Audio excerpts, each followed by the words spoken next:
can't be happy unless they're making their wives happy. Over and over. Yeah.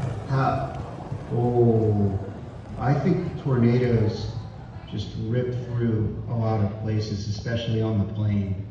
And so to expect that you can keep a house up is not. Yeah.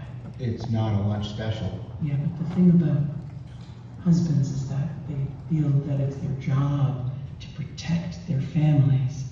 And if they're unable to because of tornadoes or whatever, then they really feel like they're failing. When men feel like they're failing, they, in general, pull away. Girls, I go groceries.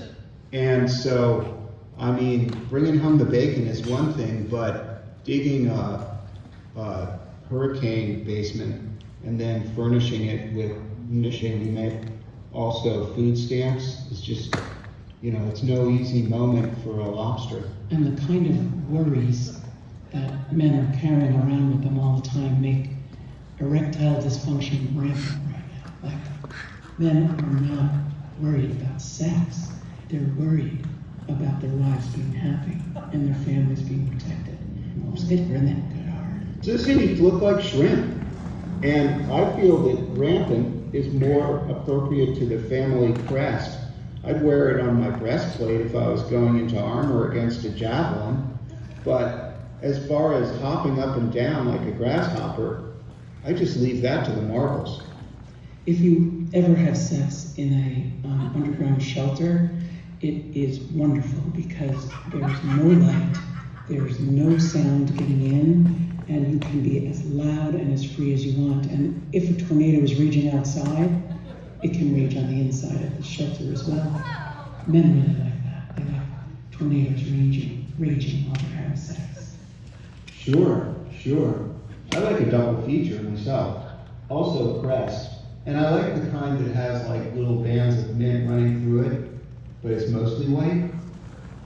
When men can't make women happy, they themselves feel like they failed. Not just as husbands, but as people, because they understand their role in the marriage and in the family to be the job of keeping everyone safe and happy. I'm happy. And it's just not possible. I'm really happy.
thinks I can't see it.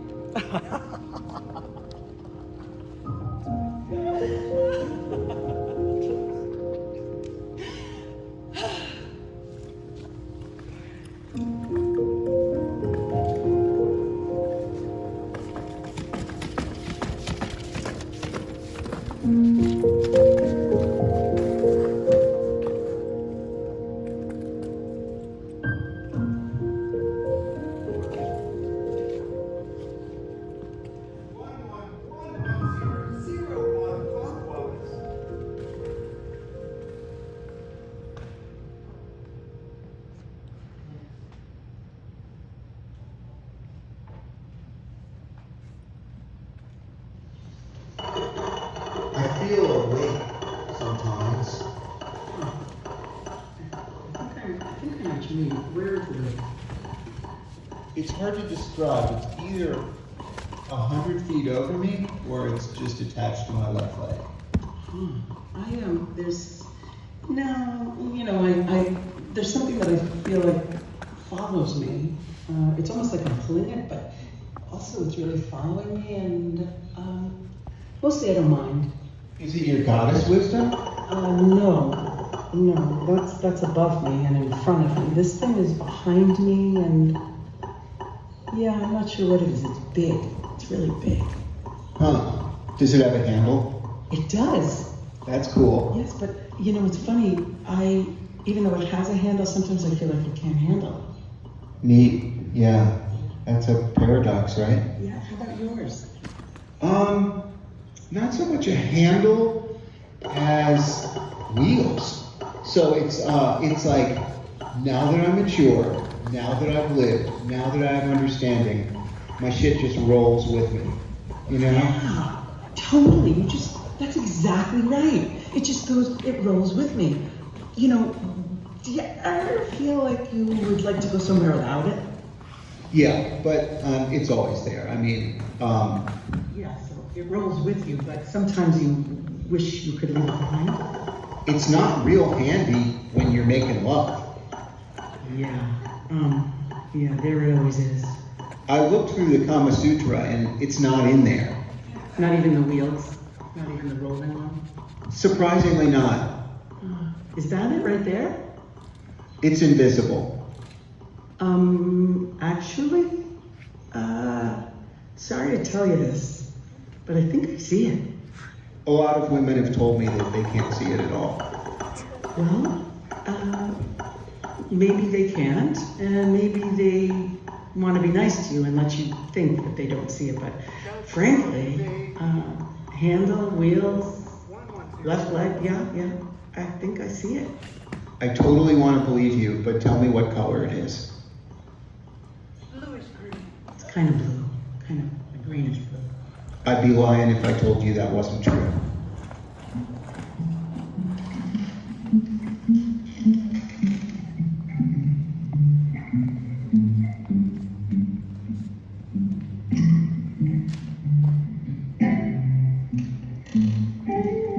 I see the woman's room. I say, raccoon.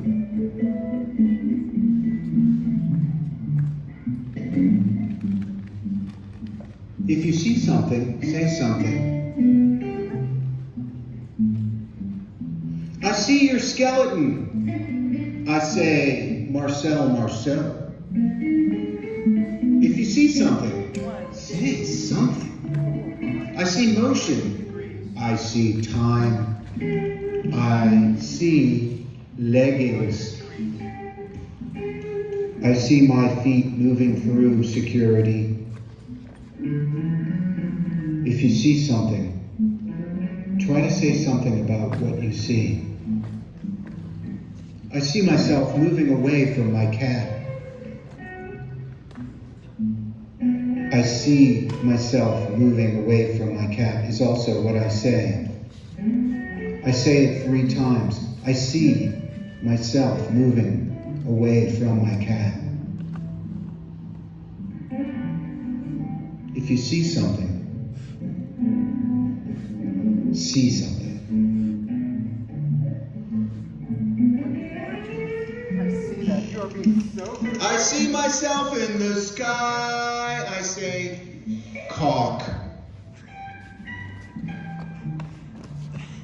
I see other people. They look like they all just stepped off of the number 6 local in Manhattan.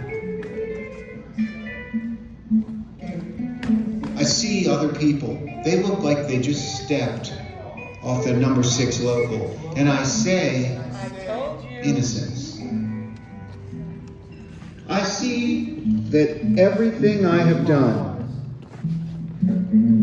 has been bounded by heartbeats. And I say, sunfish, sunfish. If you see something, if you something see, something say. And I see myself standing with my sister, and I say 2 + 9 is 11. I see a man with a tattoo of a dugong on his shoulder, or maybe a submarine on his shoulder, or maybe a submarine on a dugong's shoulder. I say, yoga teacher, you are my friend. You're my friend. Even though I do pay the class. I see cupcake.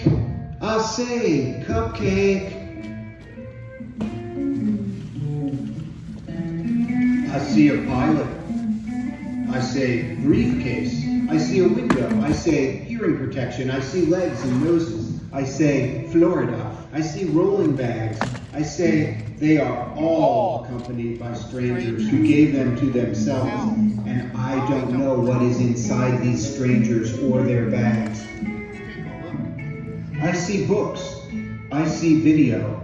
I say Franz Kafka. I say Roger Moore. I see a black dress cut short with a young woman inside it. I say, I am a princeling. I see Mormons. I say, the Wichita lineman is still on the line. I see the men's room. I say, Benevolent Society. I see an information screen telling me where the planes are. I say, God. I see a bathtub. I say, thank you for the coffee you are coming towards me with. I see your lips make words. I say, shale. Then I say, democracy. Then I say, tulip. I see the woman's room. I say, raccoon. I say it twice. Raccoon. Raccoon.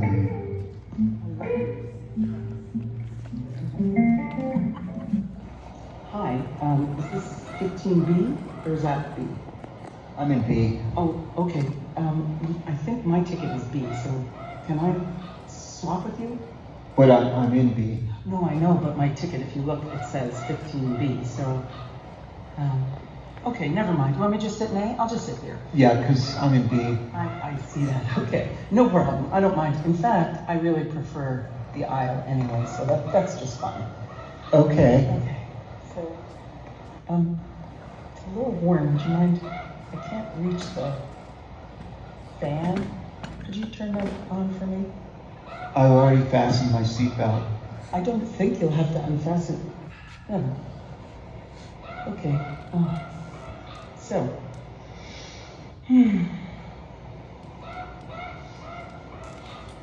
What bring? Okay. Hi. Is this 15B or is that B? I'm in B. Oh, okay. I think my ticket is B, so can I swap with you? But I'm in B. No, I know, but my ticket, if you look, it says 15B, so, okay, never mind. You want me to just sit in A? I'll just sit here. Yeah, because I'm in B. I see that. Okay, no problem. I don't mind. In fact, I really prefer the aisle anyway, so that's just fine. Okay. Okay, so, it's a little warm. Would you mind?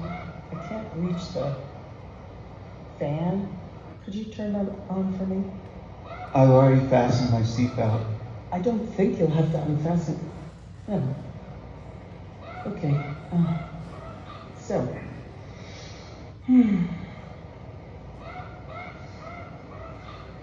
what brings you to Doha? I'm gonna be vacationing out there, plus I have some unfinished business with an old enemy. Oh, that sounds a little ominous, actually, but yeah, I hope it goes well. Thanks. Do you want to know what I'm going to be doing in Doha? What? Would you like to know what I will be doing while I'm in Doha? Sure, let me just put on my reading glasses. Well, you know, I'm a consultant. Never mind. It's not so important.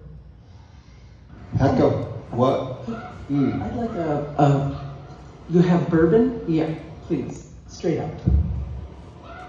You want my bourbon? No? Would you like something? Just ask her. This is first Oh, right, first class. Yeah. We get whatever we want. Sure, yeah, I decided to really treat myself because I hate the bastard. Well, so it was like this. We were best friends, and then he stole the love of my life. Yeah, I know how that can be. Yeah, so I don't know what I'm going to do exactly, but anyway, yeah, I'll have another bourbon, thanks. Yeah, same. Rocks. How long ago was this that he stole the love of your life? Well, let's see, I'm 62, and this was in 8th grade. Wow. That is an old grudge. Wow. Seems like yesterday. That's a little bit problematic, actually. They're happily married. And you? Are No. so have you not fallen in love since then? Not to speak of. Wow. Well, I've been in love quite a number of times since 8th grade. Could you grab me one of those pillows from across, up there in the compartment? Sure. You want a blanket? There's blankets up here too. That'd be great. Yeah. What are you going to be doing? You gonna try to sleep? Yeah. I took an Ambien, so I'm afraid I might snore a little. And if it bothers you, you can just tap me, and I'll change positions. Can I wait till you're in a completely comfortable and deep and totally restorative sleep and then shake you awake for nothing, even though I can easily get past you to go to the bathroom without bothering you here in first class?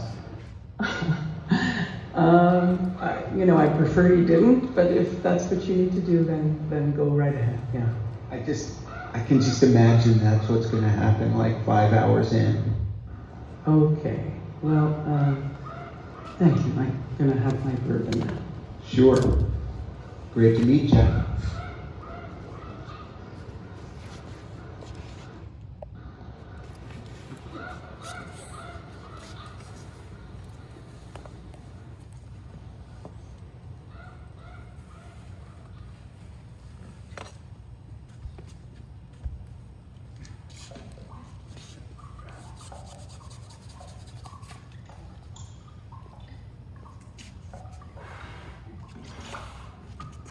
Thank you for looking at me. In case of an emergency landing, inflate the vest which is under your seat. First, secure your oxygen mask. Not yours. In fact, secure your kids' own oxygen masks to their faces. And then inflate your vest. Go to the slides and slide down. Woo! You might find yourself swimming. If you're on land, don't swim. Get up and just walk normally. But hang on a second. If you are on land, be careful when you get to the bottom of the slide. When you get to the bottom, you go back to the top of the slide, where you turn and you look and you go for a ride till you get to the bottom, and I see you again. Yeah, yeah, yeah. don't you want me to love you? I'm coming down a fast, but I'm miles above you. Baby, baby, tell me the answer. You may be a lover, but you ain't no dancer. Helter skelter. Be careful at the bottom of the slide, because you might bruise your butt. You know how, like, when you get to the bottom, you gotta stand up right when you get to the bottom. Stand up too early, stand up too late. Unless you're in the water. So if you're in the water, you can take off your mask because you have oxygen. What am I saying? Your mask is still dangling above your seat. So take off your kids' masks and slide down ahead of them so you can take their hands and keep them from hitting their bottoms when they land at the bottom of the slide, unless you're in the water, in which case just float around. It'll just be a couple seconds, and when they splash in next to you, you just say, here we are, we're in the water. In the seat in front of you is a map. It's not a map of this plane. It's actually a map of the bottoms of your feet. Reflexology. In case of an emergency landing, press firmly on 12 and 31 simultaneously. This will give you calm and alertness. Press on your kids' and partner's feet first. When they are calm and alert, press on your own feet. Start with the left foot. It's probably good to put on everyone's oxygen masks too.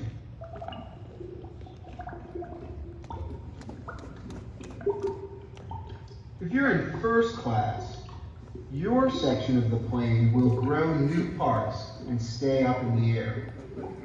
If you are a pilot, please exit the cockpit and wipe your sit down with the first class folks and just relax. If you are a stewardess in the 1950s, you know what to do. You serve food on china and highballs in cut crystal with just the right amount of ice. When you reach the water or land, swim with your head above the surface or walk with your head above your shoulders. Now, if you find that you are the airplane, I want you just to keep forcing molecules beyond and beneath yourself. Don't mind the slide. Just keep aiming for the horizon, and then just a little bit above the horizon. Move those plates at the back of your wings slightly down unless it's time to turn. Then, just kind of pop one up a little bit on the side that you're turning away from. Thanks for watching. I see you see me.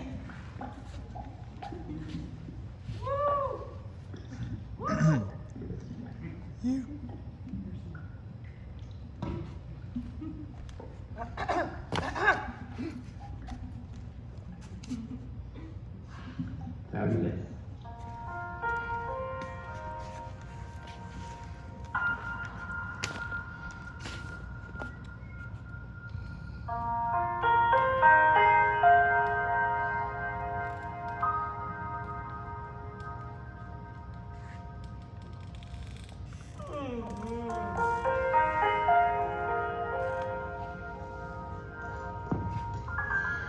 I dreamt I was on a chairlift, and there was another employee of the mountain on another chair.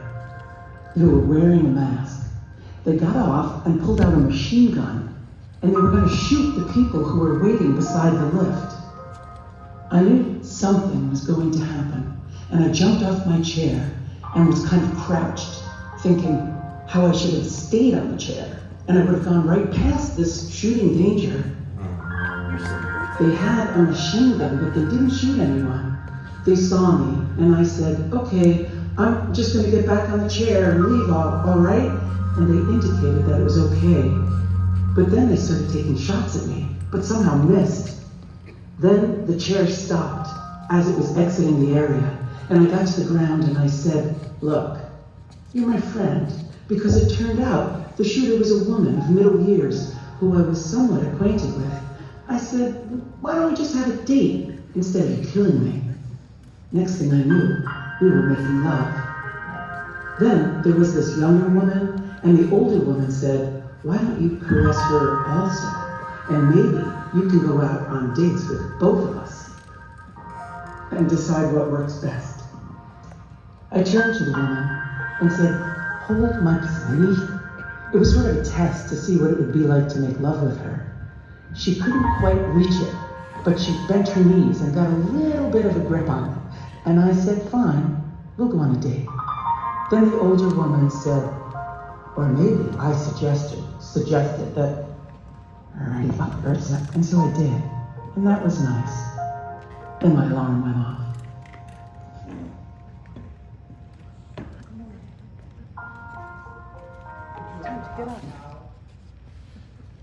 I was going to a swim meet,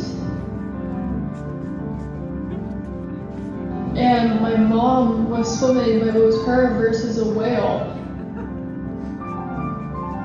And the whale was too big for the pool, so it just kept like splashing around and just like, couldn't really do anything. And then it ended up like a big black hole like formed in the middle of the pool. And the whale like jumped and just like crushed my mom and killed her.